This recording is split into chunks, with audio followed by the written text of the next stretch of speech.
નમસ્તે બેનો, આગળ આપણે પ્રકરણ મનોવિજ્ઞાનમાં બે પ્રકરણોની ચર્ચા થઈ. તો પહેલા પ્રકરણમાં મનોવૈજ્ઞાનિક વિજ્ઞાન છે એ સમજૂતી પ્રાપ્ત કરી. એમાં અનેક મનોવૈજ્ઞાનિકોએ પોતાનો ફાળો કઈ રીતે આપેલો છે એ બાબતોની સ્પષ્ટતા જોઈ. એ પછીથી પ્રકરણ 2માં આપણે અભ્યાસ પદ્ધતિઓની ઓળખાણ મેળવી કે અભ્યાસ પદ્ધતિઓ દ્વારા મનોવિજ્ઞાનમાં કઈ કઈ બાબતોની ચર્ચા કરવામાં આવેલી છે એની સ્પષ્ટતા થઈ. હવે પછીથી આપણે પ્રકરણ 3 કે માનવ વિકાસ.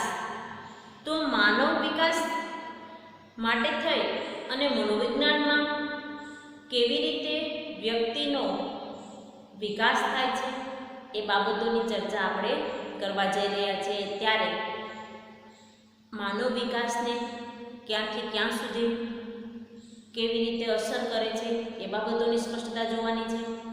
માનો આખા જીવનકાળ દરમિયાન માનવી કેવા પ્રકારે વર્તન કરે છે અથવા કેવી પ્રવૃત્તિઓ આંતરક્રિયાઓ એ અન્ય સાથેની કરે છે એ વર્તનને તપાસવા માટે થઈ અને પહેલાં તો આપણે માનવ વિકાસને સમજવો જરૂરી છે. માનવ વિકાસ એ કઈ બાબતોમાં? તો માનવીનો જન્મથી લઈ અને મૃત્યુ પર્યંત સુધીની સંપૂર્ણ બાબતોને શું કરવાની રહે છે? તો કે ઓળખવાની રહે છે.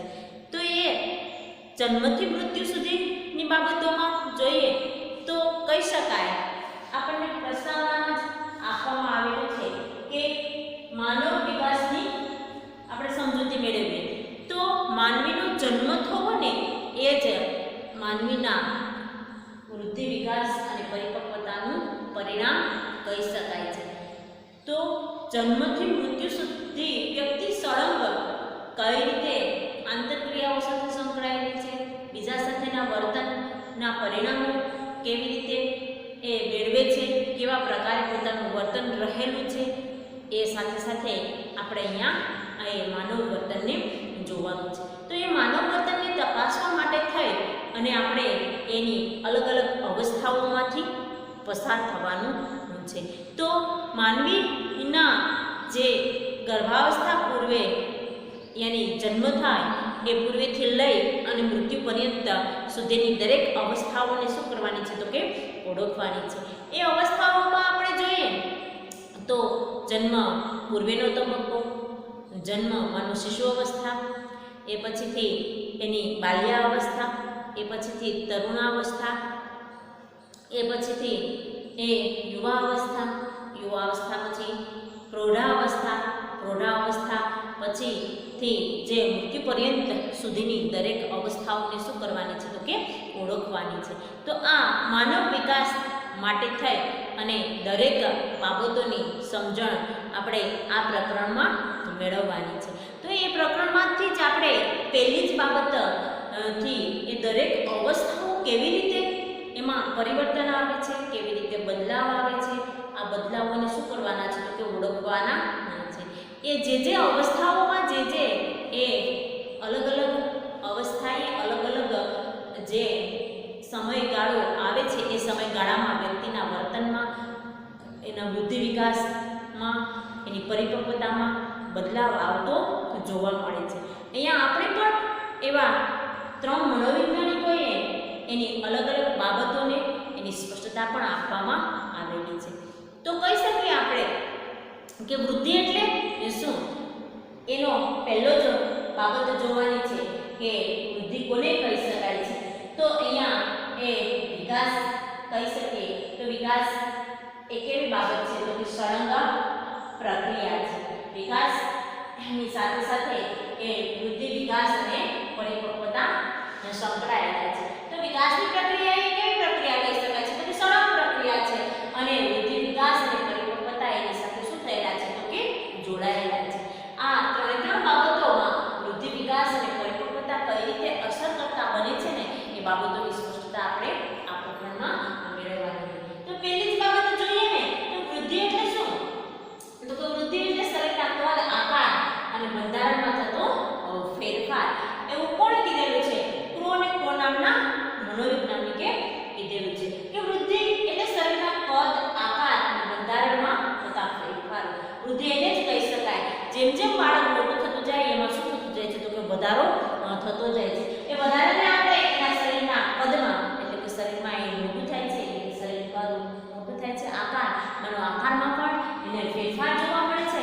મનો આખી વૃદ્ધિને આપણે કેના ઓળખશું તો કે એને બંધારણ તરીકે ઓળખવામાં આવે છે. અને બંધારણને આપણે શું કહી શકીએ તો કે એના ફેરફારોને કોઈ એવું કહેલું છે કે સમગ્ર આખા દેહતંત્રમાં શું થાય છે તો કે ફેરફારો થાય છે. કદ, આકાર અને બંધારણમાં એનામાં બદલાવ આવે છે. તો આ બદલાવને આપણે કેના ઓળખશું તો કે વૃદ્ધિ કહી શકાય છે.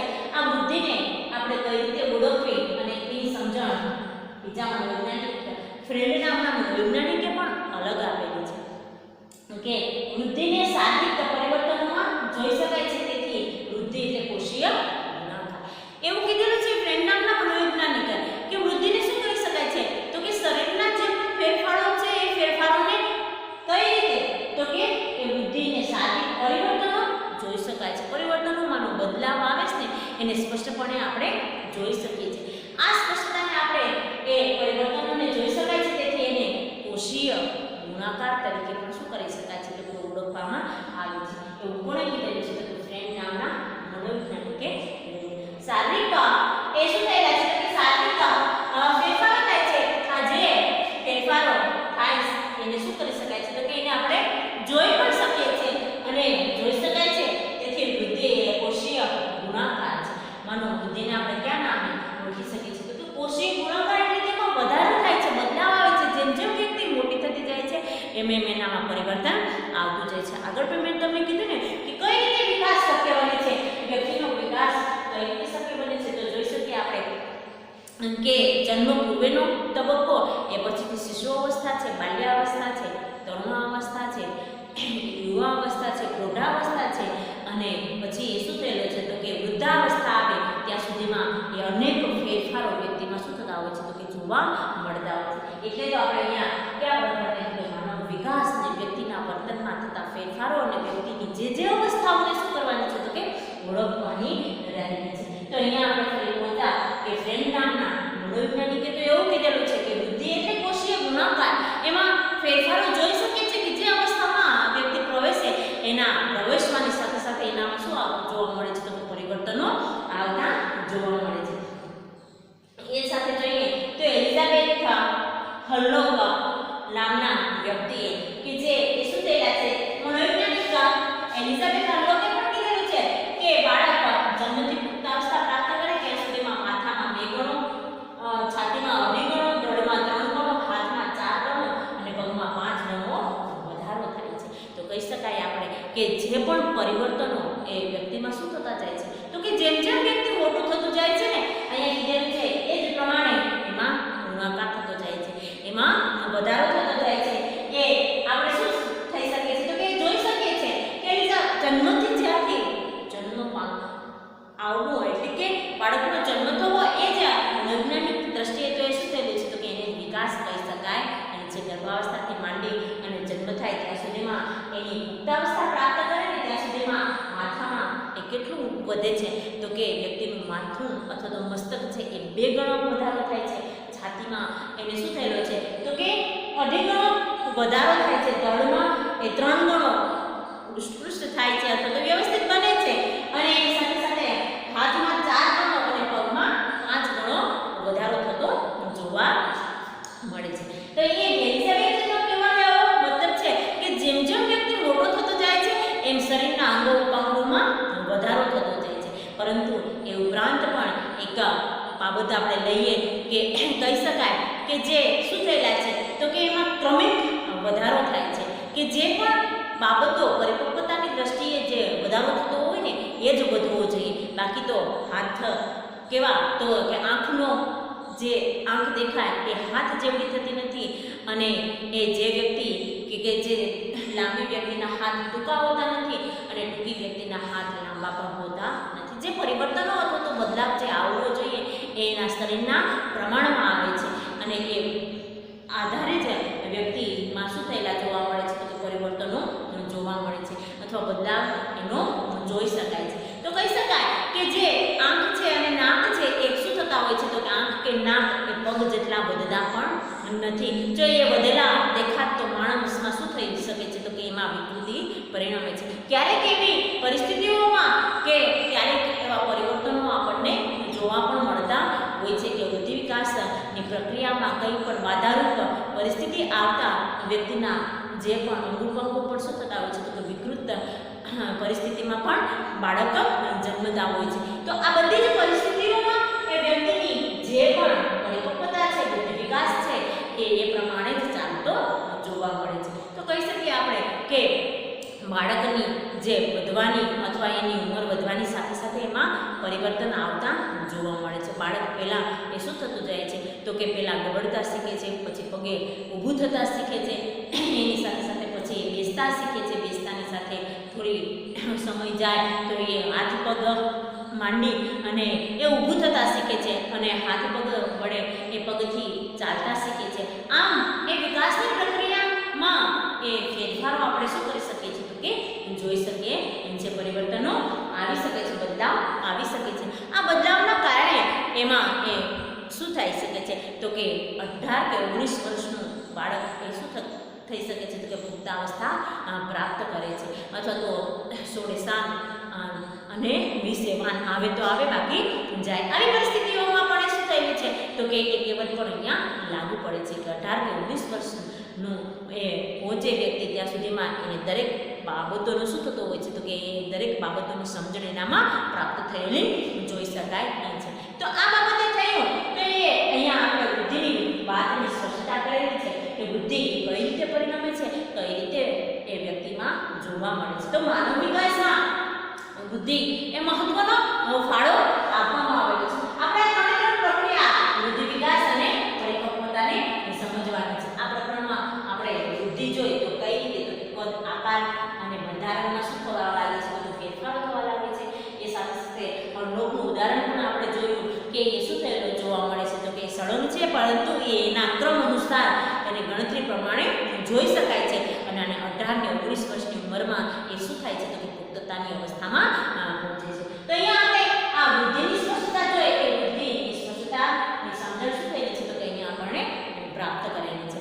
એ પછી જોઈ શકીએ આપણે કે એ વિકાસ કેવી રીતે શક્ય બને છે. વિકાસની બાબતોમાં કે માનવીનો વિકાસ એ કેવી પ્રવૃત્તિઓ સાથે સંકળાયેલો છે, કઈ રીતે એ શક્ય બને છે. માનવીનો જેમ જેમ એ વિકાસ કઈ રીતે શક્ય બને છે, તો કે વિકાસ એને જ કહી શકાય કે વૃદ્ધિ થવાની સાથે સાથે એની માનસિક પરિસ્થિતિઓમાં પણ બદલાવ આવતો જોવા મળે છે, પરિવર્તન આવતું જોવા મળે છે. બાળક જેમ જેમ મોટું થતું જાય છે એમ રમકડાથી રમતું જાય છે. રમકડાથી રમવાની સાથે સાથે એ અન્ય ઘરના સભ્ય સાથે એ આંતરક્રિયાઓ કરે છે. એ કેવી રીતના, તો કે ઘરના સભ્યને જ ઓળખ 6 મહિનાનું થાય ત્યાં સુધીમાં એ ઘરના સભ્યોને ઓળખે છે.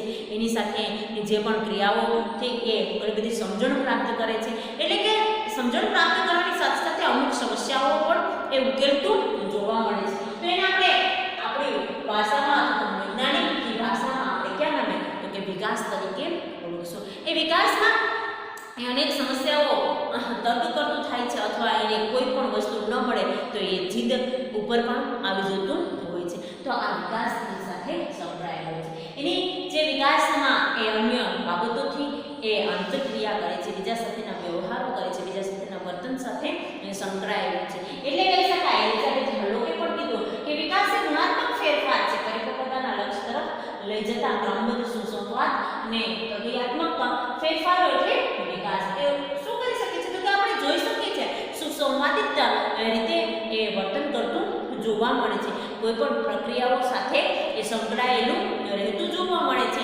એ રમત રમે છે, થોડી વાર આનંદથી અન્ય સભ્યોને ઓળખે છે, એ અન્ય સભ્ય સાથે આંતરક્રિયા કરતું જોવા મળે છે. એટલા માટે થઈને લક્ષ્ય તરફ લઈ જતા એ ક્રમબદ્ધ સુસંવાદ અને પ્રક્રિયાત્મક ફેરફારો એટલે વિકાસ. કેવો હોય છે, તો સુસંવાદિત હોય છે અથવા તો પ્રક્રિયાત્મક હોય છે. એનામાં ફેરફારો એ બીજા તરફથી જોઈ અને શીખતું જોવા મળે છે.